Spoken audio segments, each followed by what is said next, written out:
everybody. This is Daniel G. Garza, and welcome to another episode of Put It Together. I'd like to start as usual. Thank you, my producer, Mr. Kevin Morris, for all his help and support. Thank you, sir. Also, my manager, Mr. Jose Reyes, for all his help and support. Also, it's weird because he's new to the show, so I feel odd like forgetting him and remember him. But he's the one that's in charge of bringing me new talent and new faces to the show. I am so excited that we are kicking off season 8 and some really great names. You guys, I know you guys are going to like this season, not only because it took me a while to come back. 2019 was a little difficult. Some things happened that took me off the air for a little bit, but I'm back. And the exciting thing is that not only are we in Abnormal Entertainment as we were before, but we're also here on Little Mexican Productions. So you can find us here on this page every Saturday, 5 o'clock, with new guys going live. So if you miss anything here, you can go catch on the podcast. And then if you want to watch it again, you go over to YouTube and check it out there. Plus, on YouTube, you can check out all the other videos that I have on there, stuff from the Christian and Daniel show, things from the comedy that I do. So go check it out, Daniel G. Garza at YouTube. This week's guest, let me make sure that we are rolling out here. I'm a little nervous. I said I wasn't gonna geek out on camera, but I'm totally geeking out. So when Mr. Palmer gets situated, I'm gonna read his bio. Let me get my glasses on. Isn't it the sign of age? Like you just like you want to be cool, but then all of a sudden. But let me while I get this situated. Alan, how are you doing, sir? Welcome to the show. I am doing well. Thanks, Dan, for having me here. I'm excited. Uh, I always like to tell my guests a little bit about how we met, and um, I was fortunate enough that I got chosen to be part of a benefit show. I was a backup dancer. I don't know how I got that because I'm really not a modern dancer, but I pulled them and I got to be a background dancer for this event in Long Beach. And they told me we're going to do some rehearsals and we're going to a choreographer. I was like, okay, cool. So they gave me the address and we go up there and then they tell me your name and I was like, why does that sound familiar? I was like, why? So of course, like any other dork, I googled you, and then I realized who you were, and I was like, oh my god. So okay, before you say anything, let me read your bio. Which, by the way, you have a like the bio of bios. This is so Oh, amazing. you don't have to read it all. Okay, so Alan Palmer is most known to TV audiences as Squircus, the Mighty Morphin Power Rangers. Other film and television credits include Bravo's The People's Couch, John Benjamin Has a Van for Comedy Central, Hospital Hotel, and Compromising Situations, both for Showtime. Heaven's Idiot, Accidentally in Love, Mind Your Manners, Brother Red, The Club, and a series regular on the sketch comedy show Skin Deep Detergent. New York credits include the music of Andrew Lloyd Webber with Michael Crawford at Radio City Music Hall, the off-Broadway shows Bernie's Bar Mitzvah, Making Waves, Songs the Girls Sang, and his one-man show Fabulous Divas of Broadway, in which he portrayed 32 women of the Broadway stage, and Fabulous Divas of Hollywood, where he plays tribute to 22. He originated the role of Gerard Damiano in the world premiere of Lovelace, a rock opera, and the Hayward Theater at the Hayward Theater, written by Charlotte Cappy from the Go-Go's, and Waronker, is that correct? Warner. And Jeffrey Bowman, garnering him an LA Weekly Award. Allen played Albert Peterson on Bye Bye Birdie with Copper Star Repertory in receiving a Zony Award nomination for Best Guest Artist. Allen is also an award-winning director, choreographer, whose credits include the 50th anniversary production of Oklahoma, wow, for Broadway at Grand Opera. Broadway Grand Opera. Yeah, the Broadway Opera. The West premiere of the musical It's a Wonderful Life. The original production of Inaccurate Information, written by Jeffrey Bowman at Hudson Theater, the LA Garland Best Director. The new version of Nonsense of Men at Opera Stage West, Tour of Forever Played an Evening at Andrew Lloyd Webber, and Godspell, Applause Award for Best Director. Wow. He has written several reviews, including the musical rockumentary Rock on Broadway, his award-winning adaptations of Songs the Girls Sang, an award for Best Choreographer, and most recently, the off-Broadway hit Fabulous Divas of Broadway. He wrote the film Journey of a Jacket, seen at the Sundance Film Festival in 2006, and the television series The Club, now casting, and currently shooting Craigslist Counselors. CD recordings include Songs for the Soul, for the homeless children charity project. This really got me, in which he cast homeless and street musicians to play on the country recordings. Boys Next Door, a dance CD with 100,000 copies sold worldwide. Just one person, Broadway Jazz, Alan Palmer Live at the Cinegrill. Uh-huh. Pamela's Divas of Broadway, Allen Production Companies is in post production for the film Stage Door Divas to hit film circuits starting in September, which is now coming. Yeah, I think I need to redo that thing. I just sent it over because that's been done. And yeah. So we'll talk about that in a minute. Working with youth, Ellen started to perform the performing arts troupe Stage Door Strollers at the Boys and Girls Club of Buena Park, and built a 70-seat black box theater for the troupe to perform. He has worked throughout the U.S. working with such groups as We Be Glee in Phoenix, Arizona, Madeline's Dance in Highland, New York, Dance Kids in Chicago, Illinois. Mr. Warren prides himself on the patience and care that he takes teaching each student the why of theater, not just the do. I love that. He has worked with Counterpoint Studios, Copper Star Productions in Phoenix, Starlight in Brea, California, Starlight Performance in Orange, California, Charleston Civic, and many more. Also, Allen serves as the artistic director of the University of Charleston Camp William for 2 years, as well as the artistic director of New York's Tap Extravaganza. And please tell me that you have a taco truck, because that would just that would make you a god in my eyes. I would love to have a taco truck. That'd be awesome. If we had tacos in the mix, I'll be like, okay, I'm leaving my partner. I'm going. That's it. We actually need a taco truck in Virginia, so there you go. I was surprised to find out that part, but we'll talk about that in a minute. Again, welcome to the show. Thank you. Thank you so much for agreeing. And I'll tell you honest, again, I met him because he choreographed a Grease medley that I was part of in Long Beach for an event that was raising money, I think, for children too. It was a Christmas thing. And which I never got to see the video. So if the people watching that, I never saw the video of me dancing. I want that video. Neither. But we went to his house. I met him. I was so geeked. I think I talked about million different things. I totally was trying to impress you. Totally was trying to impress you. And you did.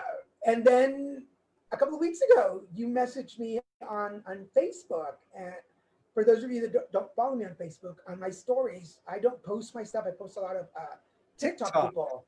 Yeah, people that are funny, creative. I post their videos, even some are heartwarming.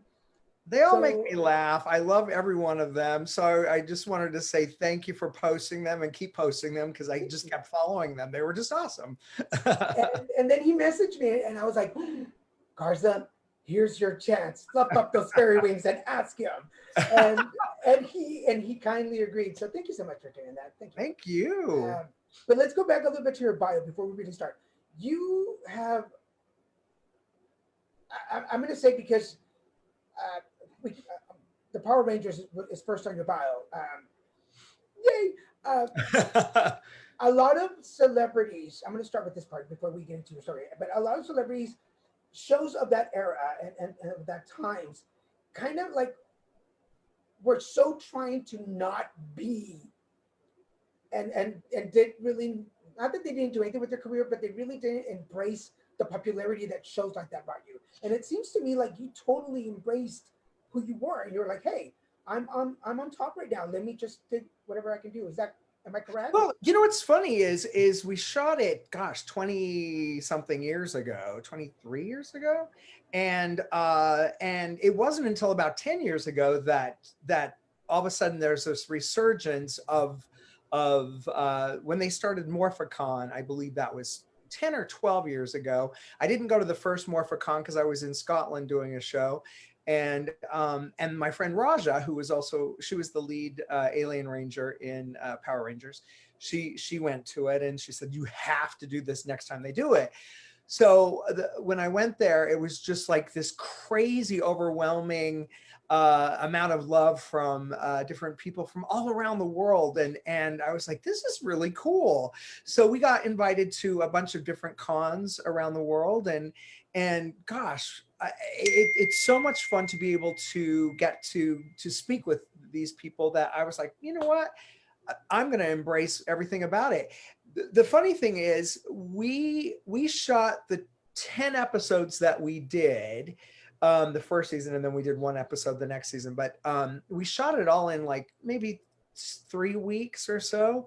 So really, we were only together for a short amount of time.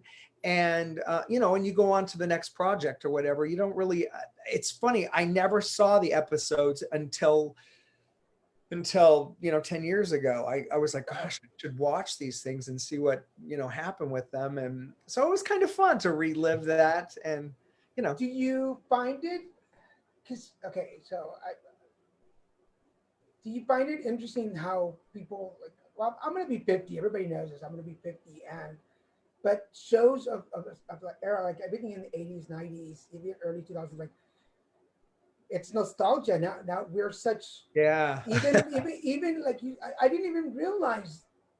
I honestly, until you said it right now, I was this old when I realized that you said that you only did that many episodes. I was like, why does it feel like I saw more? And Yeah. It's funny. They brought us in um the original cast. There had been a couple of replacements in that original cast of Mighty Morphin Power Rangers. That was the group. And then they brought us in during contract negotiations because and what ended up happening was Saban was trying to show that he could put anyone in those slots. And theoretically he can, but there is a specific sort of formula that has to go with it as well.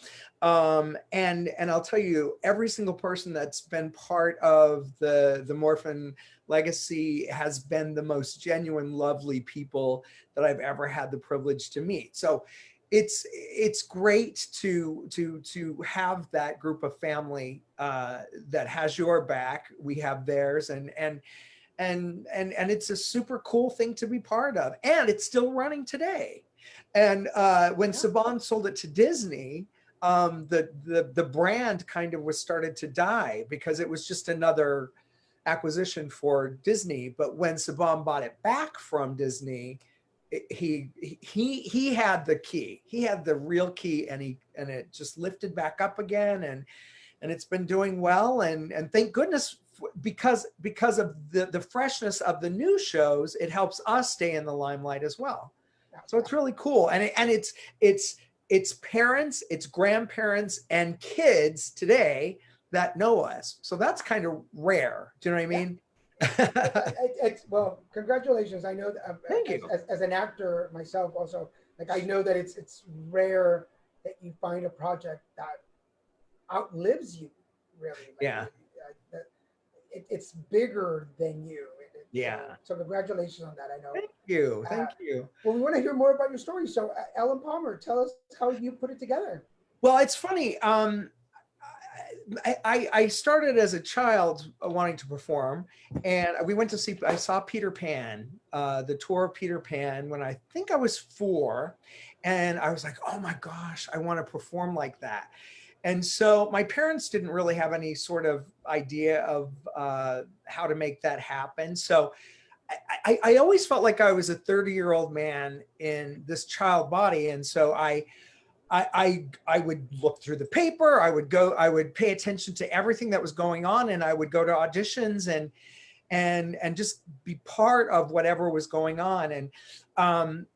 And even when there wasn't work going on, I would create my own work. And there's a problem with, I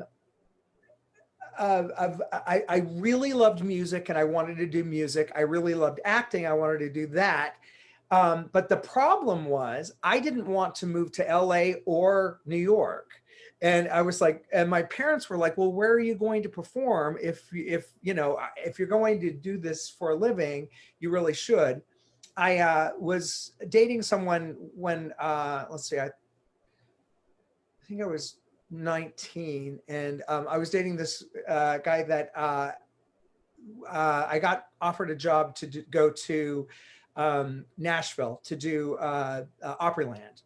Okay. And we had a disagreement of, he thought it was bad for me to want to leave and to go there. And my parents drove down in the middle of the night and they tried to talk me into it. And I decided not to do Opryland because of it. And it was a mistake, but there's never mistakes in the world. You know what I mean? There's always reasons why things happen. And so I've never been unhappy or unsettled because I know that where I'm supposed to be at this moment is where I'm supposed to be. And so my parents sat me down and said, look, I think you need to, I know you don't want to go to LA. I know you don't want to go to New York. Why don't you move to Chicago? Because there's a lot of theater out there. So that's where I went. And I ended up homeless there. And there was a show that was supposed to open, and I ended up homeless there because the show didn't open and I was supposed to get paid, Wow. once the show opened. And so anyway, I for about 2 weeks I was doing that, and the girl that was choreographing the show asked me if I wanted to go to Virginia with her. She was choreographing at Busch Gardens, the theme park there, and so I went with her to Virginia, and I ended up getting deathly sick because I hadn't eaten for a while, and I was in bed for about a month, and then got cast in 2 of the shows there, and ended up getting cast in 3 by the end of it. But during that time in Virginia, there was auditions for Aspects of Love in New York for the lead role of Alex, and Michael Ball played him in London, and they wanted an American to play him in New York. Well, long story short, I was put on a list of like second cover for it. Michael Ball ended up getting picked up and did get to come over to America, and so it put everyone back one, which meant that I was off the list. So that's how I moved to New York. So there's always reasons for everything that happens, and so I ended up going to New York and doing some shows and off Broadway things and a tour, and I did a tour of the Teenage Mutant Ninja Turtles that I did around the country, which was super funny, and it just random stuff that's like so crazy. But I did that, and then met my husband, and I really say we met in preschool because it'll be 30 years the end of this. Wow, congratulations. Yeah, thank you very much, in October. So, and we decided that we wanted to have kids, so we moved out to LA and started a production company when our son was born, and just really the problem was I kept getting calls to do things, but then I'd have to take my son with me. And so I decided that I would do it on my terms. And so if I was the producer, if I was the director, then I could take my kids to where we needed to go, and they could be part of everything that I was doing. And so I did, gosh, dozens of shows and the CDs and oh gosh, let a me whole bunch of let me things. ask you something, because you just something that caught my attention, and especially what we're going through right now Yeah. with lockdowns and show business being like everybody, nobody, even though things are starting, we're all on this like, what are we going to do? You talked about doing things on your own terms. A lot of us sometimes fear that of saying, yeah, I want to do your project, but here's my conditions. Um, Right. what gave you where did the cojones to do something like that come from? Well, I think the support of my husband, first of all, he's actually pushed me into so many different things that I was like, oh, I'm not sure. When we did Lovelace, um, our third wedding actually took place, and that was the legal one. Took place opening night of Lovelace, and I loved the show of Lovelace. It seemed like such a cool show to do, but it was out of my comfort zone. I'm not really a person that swears. I'm not really.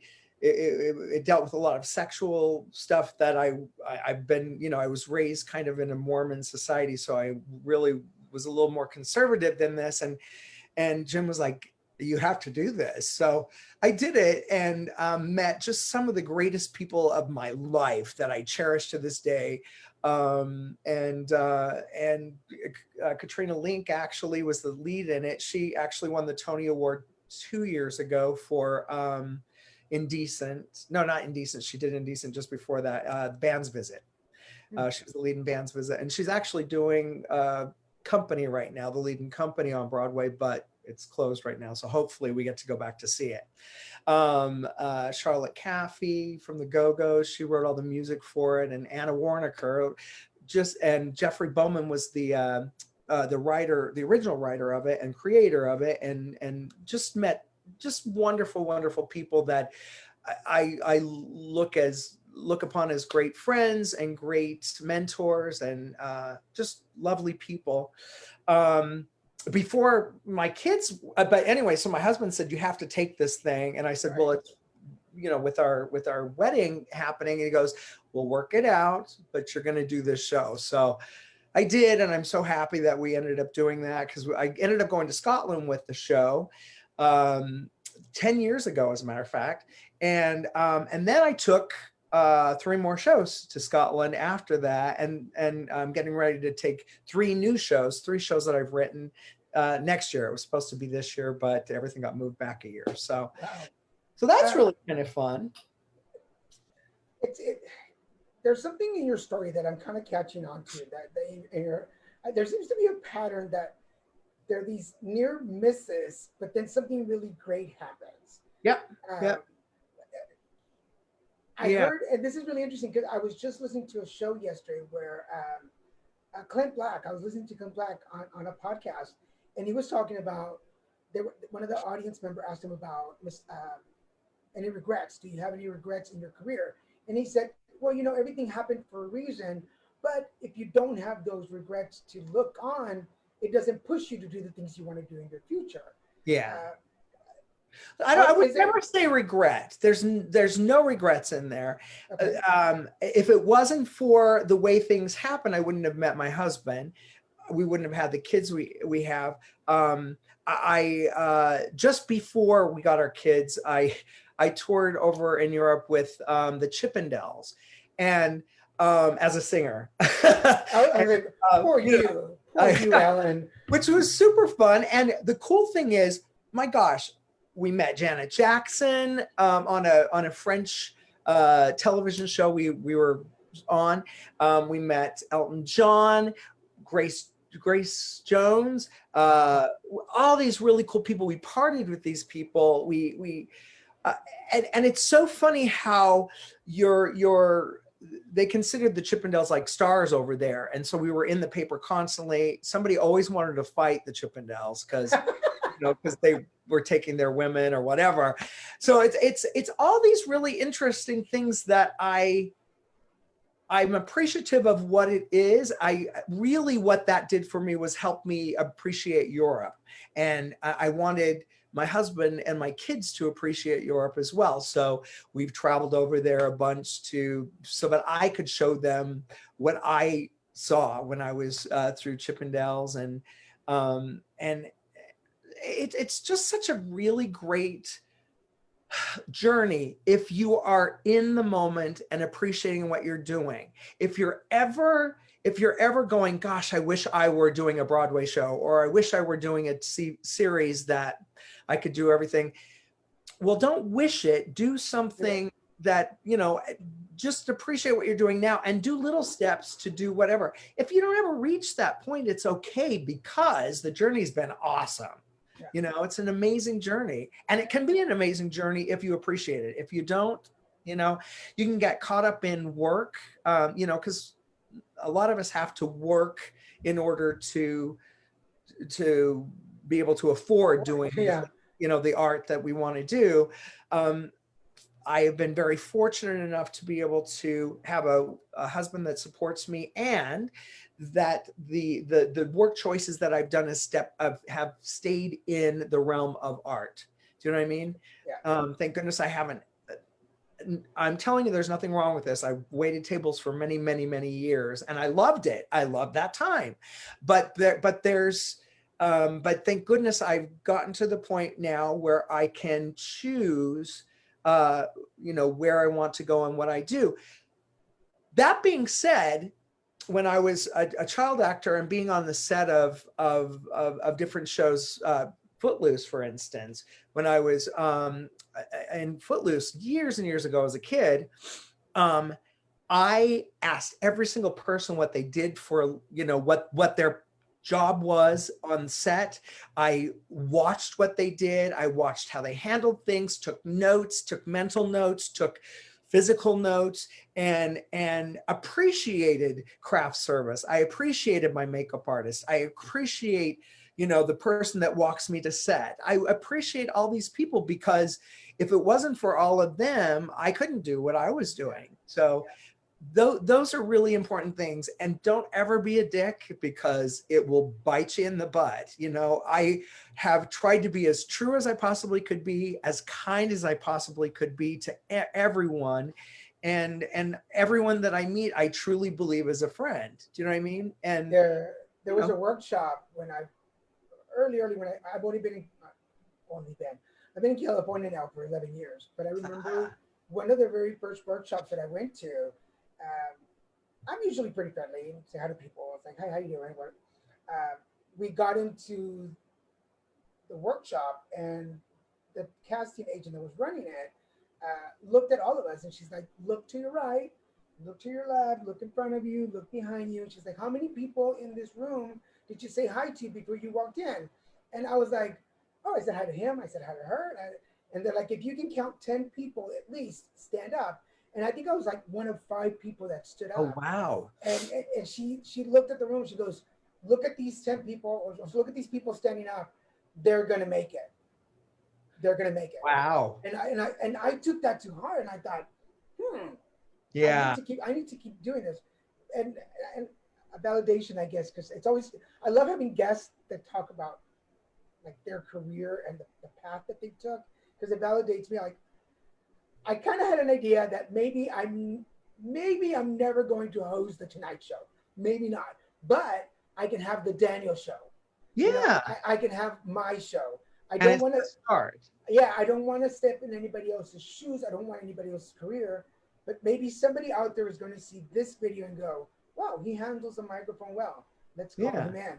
I mean, weirder things have happened in show business. So no, it's true. It's totally true. And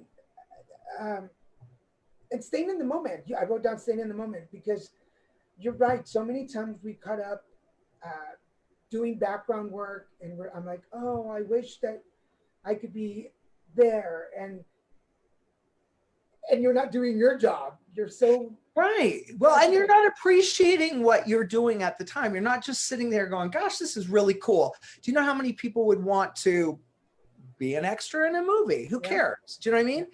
It's all those little things that I call them God's gifts, and it's when those little lights catch, turn on. It's really beautiful. And the cool thing about it is, as a gay performer, as a Latino man, it's really life has changed. The bubble has changed as far as what's available. Do you know what I mean? For years, I was always true to myself, and always, I always was honest about who I was, and it bit me in the tail a couple of times when I was younger. I met Faye Dunaway. I was getting ready to go on a tour, and my friend was Faye Dunaway's assistant. And he asked me if I wanted to earn some money to take Faye's son, Liam, to Magic Mountain with his friends for the day. And I was like, sure, I'm leaving tomorrow. I might as well do this. It'll be fun. And so, I love Magic Mountain. I love money. And at the time I loved Faye Dunaway. Anyway, but when I got to Faye's house, my friend said, Faye wants to talk to you out in her bungalow. So she came out and walked me out to her little office. And she said, let me ask you something. Are you gay? And I was like, yeah. And she was like, I don't think we want to subject children to that. Do you? And she said, obviously we'll pay you for the day, but we won't be requiring your services. And I was like, what just happened? Wow. It was just weird, but I ran into that a little bit, but at the same time, there are lovely people that embrace who people are. And it wasn't until just recently that I truly embraced I found my birth mother and realized that, my background, I'm Puerto Rican. I had not too much. I'd been told and kind of had it in the back of my mind, but I looked in the mirror and I was like, I'm not Puerto Rican, but I am, and so it's a nice to have two things that in the past, even in the past 10 years, were considered, we're not going to cast this, we're going to cast, Caucasian men that are straight, that, you know what I mean? It's even women, that it's all about that Caucasian men, influence, and things are changing. Our universe is changing so much and becoming so open to everyone. Thank goodness, I want to remind everybody watching, this is Put It Together Conversations podcast, and thank you for joining us. My guest today is Mr. Alan Palmer, and we're having a great conversation on career and his path. And if you missed any of this, remember you can go back and listen to it at Abnormal Entertainment. Go back and listen on Abnormal Entertainment. We're still there, so you can go back and catch the shows, or you can go to my YouTube page at Daniel G. Garza and catch up, not just on this, but all the other things that Little Mexican Production is part of. So make sure you catch it. I want to also remind you, I will remind you again at the end, but we have Christian and Daniel show on Wednesdays and the Card Devo on Fridays. So make sure you go and catch those Little Mexican Productions. There is. I'm glad you brought up the sexuality side, because a lot of people do shy away from it, and this is just a short story. I've been clean and sober for 13 years, and I was asked to share my story to the group from the rehab that I went to back in Dickinson, Texas. Hello, everybody from Texas. And through the conversation, I was sharing my story, where I came from, and all the other stuff, and very casually just said my boyfriend, but it didn't stop. Because I don't anymore. I'm almost 50. I'm like, I don't have to let you know I'm gay. Like, I don't have to put the well, it's not who you are. You're just right. It's one point of you, one part of you. And at the end of the meeting, my friend who asked me to speak in front of the group said, he goes, I was so impressed that you just so casually put it out there and didn't stop to like, because this is a bunch of rednecks from Texas, and he's like, you didn't like, hey, I'm gay, y'all gonna like me. It was just like, I have a boyfriend, I'm gay, I'm HIV positive, and this is my story.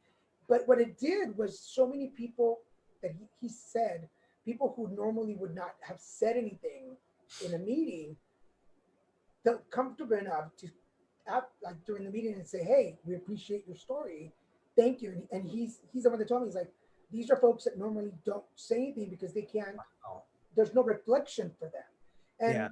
And I think that, especially 2020, because everybody's in front of a camera right now, doing something, I took it to heart. I started doing interviews in 2005 on a show in Houston, Texas. And hello, everybody at Houston Media Source. And from that point on, I always said, I'm not going to deny being gay. I'm not going to deny that I'm HIV positive. I'm going to continue going my track. And if somebody should not want to hire me because of that, well, at least I know I'm following my truth. And I will get where I need to go. I guess I was following your lead. Like, I'm going to do this on my terms. If nobody wants me for that, then I'll create my own production company. Does that make sense to you? Yeah, of course. And if someone doesn't want you, then you didn't want them to begin with. If someone can't accept your truth, then then that person doesn't really need to be in your bubble. Does that make sense? Yeah. And then one thing that I tell, for everybody that knows me, my clients, I always tell them, like, when your light shines from within, there are there are groups of people that we have. There's roaches and there's moths. The moths will attract the moths, and you want the moths in your life. Yeah. And the roaches run and hide, and we don't chase after roaches. Yeah. So I see that after all these years. I'm going to be celebrating 20 years HIV positive on the 26th of this month. Wow, that's incredible. I'm really excited for it, because I'm like, I lived 20. Well, because you're alive. That's awesome. Yeah. Well, on the 15th, when I celebrated 15 years, my friend Crystal made me a quinceañera cake to celebrate. Oh wow, that's awesome. And I was recuperating from cancer. Wow. And I'm an anal cancer survivor. or as I like to call it, butt cancer. But I was recuperating, and we went and had my celebration at a buffet, and we took the cake there and shared the cake. So thank you, Crystal, Oh, for that. I still cool. remember it was so good cake. But And how is your liver? uh, good, I guess. I've never had Good. any. Yeah, Have you ever checked? Have you checked it a yeah. lot? Okay, good. I had.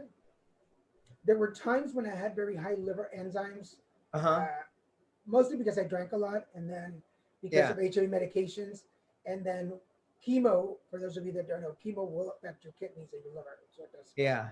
But I mean, the Both last of them checkups are have been good. good. Yeah, yeah. Knock on How wood. do you catch do you check them every 6 months? Actually, my doctor has me on every 2 month checkup right Oh now. wow. Yeah, Awesome. because I'm also diabetic. I'm an overachiever. Oh. I want everything. I want to live everything in this life.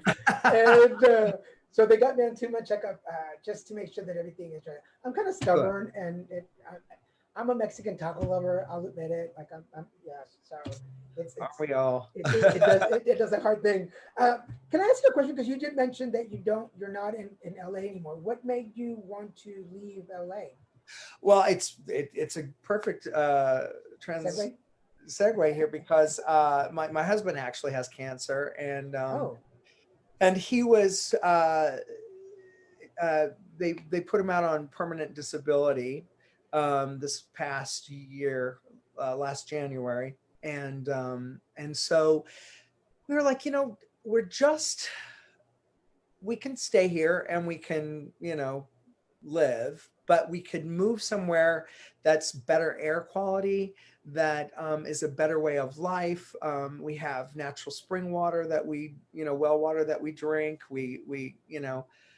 It's just such a better way of life, and we're so close to New York, so I can we have an apartment now up in New York as well, so we can go back and forth, and I can audition, and I can we can fly out to Europe easily from here, and so it's just a better way of life, and we're going to be missing so many of our lovely friends that were in California. I mean, we miss them constantly, but we're going to see them all the time, and we talk on the phone or Skype or whatever we need to do to stay connected, and you know it's a better good. way of life. By the way, I need to remind everybody watching, if you're watching this right now live, you are welcome to ask questions. I forgot to say that in the beginning. I was so excited, Yeah, and please. I wanted Alan all to myself. That's basically this is a selfish episode. I don't want anybody in this conversation but me.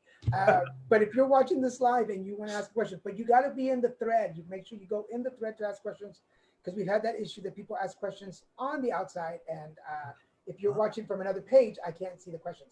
So make sure you go in the video, make sure the thread is open, and you'll see Christian's post in there, and then you can ask questions. So if you have any questions for Alan, please feel free to ask them. What I had this question when we talked before. Um, why Scotland? Why taking your productions to Scotland? Oh, the largest festival is there, Hmm. theater festival, and it's acts from all around the world. There's about 5,000 shows that come to Scotland every August, and there's over 1 million people that come out there to see the shows. It's so incredible. The vibe there to be around like-minded people is so cool, and it feeds you as much as you feed them. So it's really cool. And I'm taking this next year, I'm taking 10 kids from Arizona. I did an original show called Rock on Broadway, and it's a celebration of rock musicals. It's kind of a rockumentary. We have a lot of, background stories of each of the musicals and stuff like that, but it's done in this really cool, compact way, and it really is a sweet, tight show now. And I actually took it to Arizona last year. We did it for January of last year there, and then we brought it to Buena Park, and we did it for the summer show there. And I was like, you know what, I really want to take these kids, because I had such a great time with them. They're so incredibly talented and lovely people, that I said, you know what, I want them to share this experience, and I think it's going to be really cool and feed their souls. And so I'm taking 10 of them and their parents over, and then I'm opening a new show called That 70s Dance Show, which is like the very end of Studio 54. Oh, wow. And then a new show that I wrote that I'm super excited about because I know that it's going to go hugely far. It's Chanteuse. It's a survival musical about a man in the 1930s who is gay and comes over to Berlin, and the changes that are happening during that time of how he survived that time by taking on his landlord's identity when she passes away and becomes a female chanteuse in the supper clubs of Berlin. So it's a really beautiful show, some really crazy twists and turns in it, and it's the music is written by David Legg, one of my dear friends who has been so lovely going on this journey with me, and I wouldn't pick have loved anyone else to do this but David. He's been really great. And I did a show 2 years before with my friend Andrew Orbison, who wrote the music for that show, and I wrote the play and the lyric called The Final Farewell Tour of Dick and Dolores Del Rubio, and it's a really tongue-in-cheek show about like the 60s nightclubs of Vegas, and it's this, like Edie Gourmet and Steve Lawrence. It's that type of, campy thing where, they feel like they're still it and happening. And because of how campy it is, they are still it and happening, it's really fun. So I want to acknowledge our friend Paul, who is saying good evening. Paul, I forget where you're from. Paul is one of our audience members. Yeah, he watches some of the other shows, so I want to acknowledge him. I don't want to say where he is because I know I'm going to mess it up. But Paul, can you remind me where you're writing from or where you're watching from, so I can tell Alan about it? I hear a lot of collaboration in your stories. A lot of artists, a lot of actors here are so afraid of collaborating. They want to do everything themselves. How important is it for you? Well, it's funny that you say that. So for years, I did everything myself. I had a dear friend. You may know him, Curtis Jerome. Did you know Curtis? Lovely man in Long Beach. He super talented, was just a brilliant costume designer, a brilliant musical director, a lovely director, choreographer. I just adored him, and one of my dearest friends. And he did my costumes for Divas of Broadway and Divas of Hollywood. We were getting ready to do Divas of Television when he passed. And so I haven't found a costume designer that could do it. But talking about collaborations, it's very interesting because I was doing the one-man shows because I didn't have to depend on anyone else. I could go out and go across the country and not have to depend on someone else's schedule. And it wasn't until I was caroling with my friend Andrew Orbison, and I had such a great time caroling with him during the season that my second year with him, I said, "Hey, do you want to write a show with me?" And he was so excited about it that we did it. I said, "Do you want to go to Scotland for the summer and we'll write the show?" And so I wrote the show, and then he put the music to it, and we did a fundraiser in our yard to raise funds for it. And we went over to Scotland and did the show, had the best time. So that Christmas when we were caroling, I was like, "Hey, do you want to do a United States tour of the show?" And he was like, "What?" And so for a month, I was so stupid the way that I booked it, because I was like going, well, we have to do one-nighters. And I don't want to, I want to see the country, but I also don't want to lose money. So if we do every night a show somewhere, then we'll be good. But then I didn't realize, well, it takes you that long to get there. So you don't really have any time to see the sights anywhere. But we laughed our butts off. We were as tired could be by the end of that tour, but had such a great time working together. And, it takes a certain group of certain team to have that. And I miss him so much because I just had a great time with him with that. So, who knows? So this one is kind of myself. The two that I'm doing is just me this time, and my husband, obviously, and he usually does my dressing now, and so it's fun. It's a fun journey, and we're gonna get my daughter on the road. My son, when we had our theater out in Sherman Oaks, he would do sound and lighting. At 10 years old, he did sound, lights, and he ran the box office. We had a walkie-talkie system so that I would be backstage, and if any had any problems, he could just text, call me on the walkie-talkies, and people loved him so much that it really was a success because of him. He'd go into the lighting booth and he'd turn out the lights and do everything, and then he would sell concessions during intermission. He sold more than anyone because he was really cute. Kids never, if you put them to work, they'll do good. Yeah. Come on, and he learned his work ethic, and it's because of that. Now he worked for Porsche downtown Los Angeles, and now he works for Audi here, and he's done so much more than any of his peers because he had a good work ethic at a young age. I agree with that, because I was 10 years old when I started babysitting. And before then, I would help people in the neighborhood. I had a neighbor. I think he worked at construction or gardening or something, but he always had rocks on his pickup. And he would hire the kids in the neighborhood to help him unload trucks, not big rocks, but yeah, of course. And I would tell my dad, I'm going to go help unload, and the other neighbor kids were like, but I would do it, and he would pay me, and that was my roller skating money. But I was like, and then I discovered that you could go shop at the flea markets for cheaper than the malls, and so that was the end of that. So yes, folks, don't let this place fool you. Exactly. So we're getting down to the last 15 minutes of the show. And this is where I like to ask my guests to share some words of wisdom with our listeners. So Ellen Palmer, what words of wisdom do you have for the folks watching? Well, I think, like I said, just be as kind as you can to everyone you meet.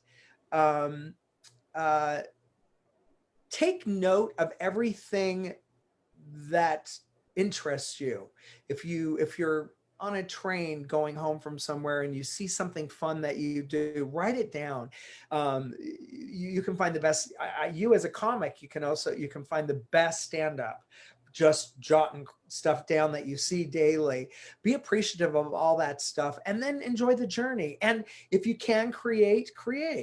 It's a great way to be, because I'll tell you something, there's nothing more freeing than having something tangible that you've created, My very first joke, I went to Cool Beans Comedy for my comedy courses here in LA, or Pasadena, at the Ice House, which is yeah. So my very, very first stand-up ever was at the Ice House in Pasadena. And my very, very first jokes were about going to my colorectal doctor for an exam. That was my very first bit. We had two instructors, Corey Craig and Matt Moore, and Matt Moore was like, do it, it's nasty, people will love it. And so I was like, I don't know if people eating nachos want to hear about your butt, but I did it, and people laughed. And so yes, I agree. It's like, you don't have to make, unless you're, I feel like sometimes the best stories are the ones that we already lived, and it's truth. Truth is, you can never change truth. That's always the best. So usually I ask people I'm going to turn around. You've done so much. What is one thing that's still on your vision board? What is one thing that you're still manifesting for yourself? Well, my goal has always been to truthfully make a name for myself so that I can help others, so that I could help other organizations. If I can come in to help raise money for something, if I can do that sort of stuff, that's always been my vision. So if I can get a wider name for myself, it truly is not for me. It's for anyone that I could possibly help. make a difference for. So I mean, obviously there's a whole bunch of stuff out there that I would truly love to be doing. I'd love to have a television show that, lasted for a while. I'd love to do I'd love to win a Tony Award. I'd love to win an Oscar. I'd love to do all that stuff, but I'll put that on the table. But at the same time, I don't look to that and always look there to say, I wish I were doing this, this, and this, because if I do, I'm going to miss too much along the way. The journey is the best part of this whole thing, and if we are enjoying each one of those little steps that we do, it's awesome, So we're going to play because I do this with all my guests, we're going to play the time traveler thing. So Okay. If you could go back and talk to young Alan before he walked out that door, what would you tell him? It's funny that you say that. There's one moment in my life that stands out, and it's I've always felt like I wasn't worthy enough for, until just recently. I haven't always felt like I should have things good happen to me. And we opened Music of Andrew Lloyd Webber in Toronto, I believe. Were we in Toronto or Vancouver? One of the two. Can't remember. Anyway, opening night, it was Arlene Phillips, who directed Starlight Express on the West End and New York, and Saturday Night Fever on the West End. And I mean, she's like huge. She choreographed the movie Annie with Bernadette Peters. Oh, wow. Huge. Anyway, she was our director for it, and she was such a lovely being.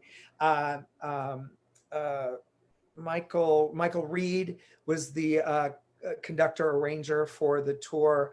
I'm trying to think of who else was there. Willie Falk, who was nominated for a Tony Award for Miss Saigon, for Chris and Miss Saigon.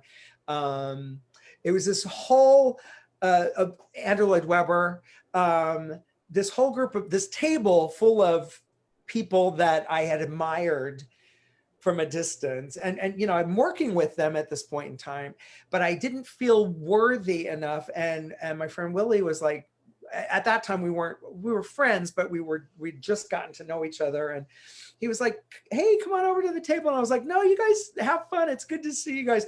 But I didn't feel worthy enough to sit at that table. And if I could go back, I would say, get over there and sit down and talk to these people, because, it's that connection that not only brings you to the next level, but it also it makes a genuine connection to people, to find those friendships and stuff. And so since then, I've gone above and beyond trying to befriend the people that I work with, and to, but at that point in time, I just felt so unworthy. I just felt like such an outsider and a fraud to be in this group of people. Yes.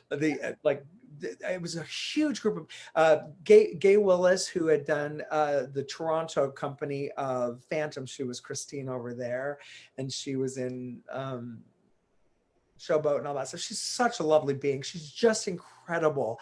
And she was in our production, and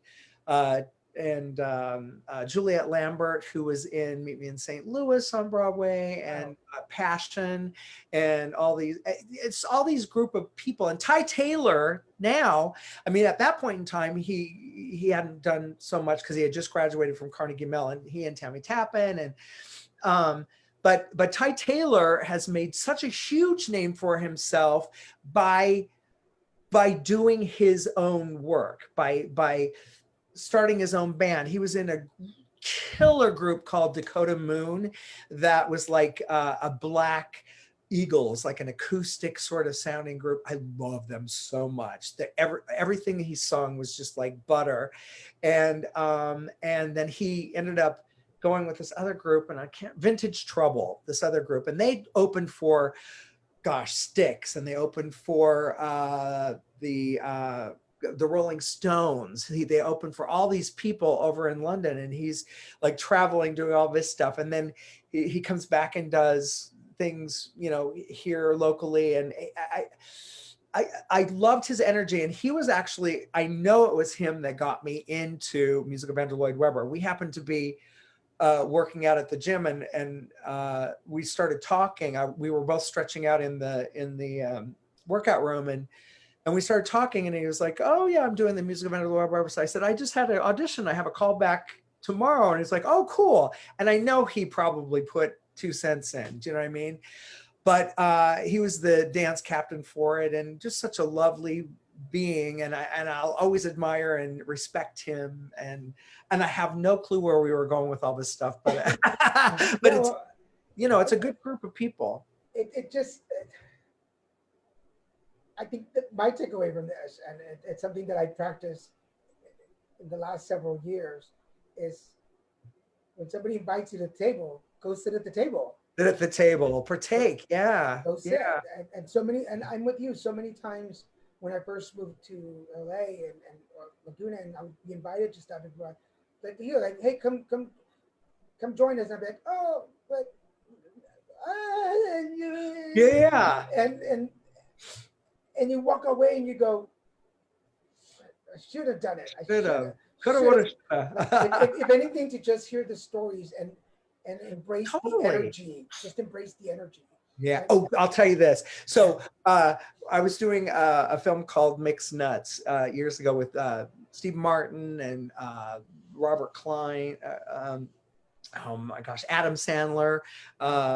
And Madeline Kahn was in it. And Madeline came up to me. We were on set, and you know, I was a stand-in for an officer, so I was on set all the time, and I was also playing a little mini character in that same scene. So I got to stand in at the thing and then also be part of it. And Madeline came over to me and she said, "Hello, I'm Madeline." She said, "Do you know any dirty jokes?" And I said, "No." And she goes, "I do."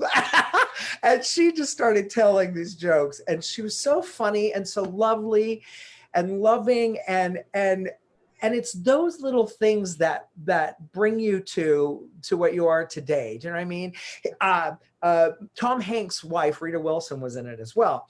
And Tom came to the set one day, and he was sitting right next to me, and he goes, "Hey, I met you, blah, blah, blah." And I was like, "No." And he's like, "You know, I thought you were someone." "Well, who are you?" And then he just, you know, and I said my name, and he shook my hand, and it was such a lovely, just a little moment of time of nothing, but it was so neat. It meant something to me because, you know, obviously he took the time to say hello, you know, even though it wasn't who he thought he was. Yeah, it's those little nuggets in your career that you take with you. I did a background for Party Down, yeah, with Adam Scott and I just lost her name, Anna from Frozen. Kristen Bell. Yes, and Megan Mullally was on that episode. Season. So I got to stand behind them, and we worked this. We were in Malibu in November, freezing our butts off, doing a spring picnic scene. So we're all freezing. We were working late one night, and I was driving from Laguna all the way to Malibu because I didn't know that many people then, and they were bringing over food for all the actors, not the background. Yeah. And Adam Scott was like, "Why are you not giving them? They're working." And there was only a group of us that stayed to work late. And he's like, "Why aren't you giving them any?" And the craft guy is like, "Well, because this is for you guys." And he took like these little cups of soup and gave them to us. And he just happened to hand one to me. I thought I had arrived. I was like, Adam Scott just gave me soup. That's so cool. Let them eat soup. I was like, I made it. It is very funny how those lines are drawn, huh? Yeah. I met Megan Mullally at a taping for a weird show a friend of mine was a line producer on called Good Morning Miami. Yeah. Remember that? Yeah. Well, her Megan's boyfriend was on, or husband, I think it was boyfriend at the time, was on the show, and Megan was shooting Will and Grace Two Doors Down, right? And so she came over, and I guess my friend had her dog in her dressing room and taken care of her, and she goes, my friend said, "Hey, come outside with me for a second because I gotta get my dog." And so anyway, we went out there, and this woman's talking, and I'm like, "Oh my God, that's the cutest dog in the whole wide world." Not paying attention to who's there. She had no makeup on or anything. She doesn't look like Megan Mullally when she's not, all done up. And I'm like holding this dog, going, "Oh my gosh, so cute! I love it." Blah blah blah. And she goes, "Well, it's good seeing you, Megan." And she goes, "You too." And I'm like, "Wait a minute, who's that?" And she goes, "Megan Mullally." I was like, "Oh my God." We're It's sitting here crazy. talking the whole time. I haven't paid any attention to her, just looking at the dog. So for any of y'all watch, when you do background, if you've watched the movie and everybody in the background that says nothing, it just stands there. That's usually background actors, extras that we call them.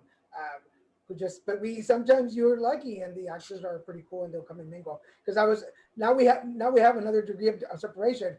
I was in Saving Mr. Banks as background with Tom Hanks. Ah, So there you go. And yes, very cool. and he was so sweet and so cool in that movie. So it was awesome. I'm in the Disney. That's part. another person. Tom is a person that. You're thinking Colin Farrell. He was in that, right? Or was Tom in that? No, I did the Disneyland seat part where he's talking to the author. When they pull into Disneyland and all the people are there waiting for them, I'm part of that crowd. And you actually see me in one scene walking by with my hat on. I had the great stylish. That scene is frozen. Very cool. Yeah. So we've come down to the hour. We're awesome. We're done. Yeah. For everybody watching, I have had the pleasure, and I hope you guys have enjoyed it. I've had Mr. Alan Palmer on the show.